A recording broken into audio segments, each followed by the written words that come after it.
Zdravím páni, máme piatok, je čas 8:36, ten vidíte tu na ľavom hornom rohu na mojom telefóne. Používam apku Počasie a radar. Hej, keď si človek klikne, tunak je meteoradar. Hej, keď si na to klikne, ešte raz to ukážem tuto, tak vidí tieto meteoinformácie. Teraz je čas 8:35, čiže ukazuje aktuálne počasie. Keď si kliknem sem, tu vidím počasie z čas 7:05 a keď si kliknem sem, vidím už generované ako keby počasie o 10:05.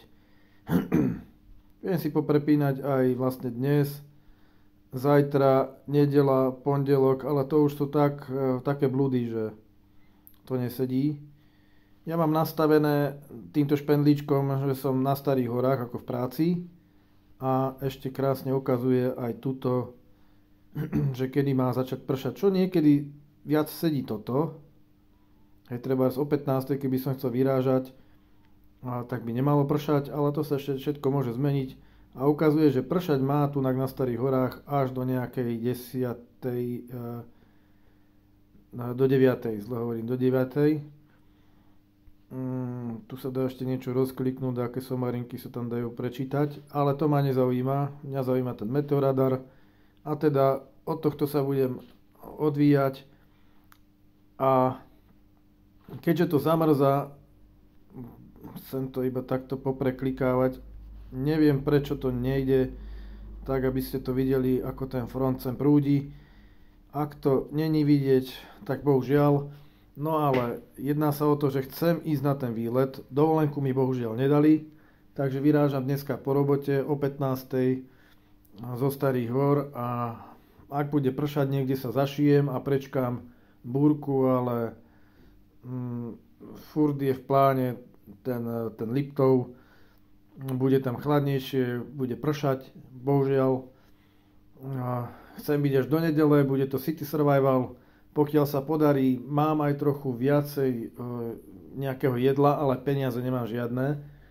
Mám len občiansky preukaz a zdravotnú kartičku so sebou, takže som čisto bez peňazí.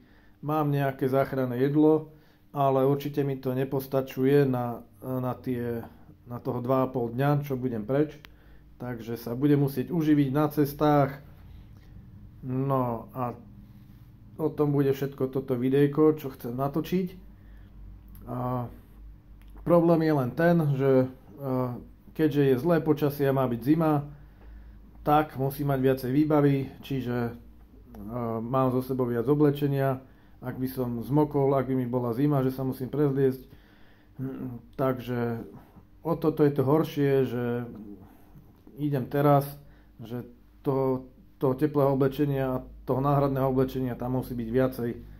Rozmýšľal som, že si zoberiem len Kanady a tenisky, lebo potrebujem niečo, keď do trávy, keď budem v mokrom, a potrebujem niečo, keď budem v suchu. Takže ak bude pršať, hneď sa prezúvam do Kanád, ak bude pekne, dám si tenisky. A rozmýšľam, že šlapky, čo mám veľmi rád, tak neviem, ešte sa rozhodnem, či ich vôbec zoberiem, či to bude mať trepať. Ale šlapky bývajú veľmi pohodlné, hej, aj na bicykli v pohode. Veľmi, veľmi rád ich nosím, lebo je to vetraná obuv.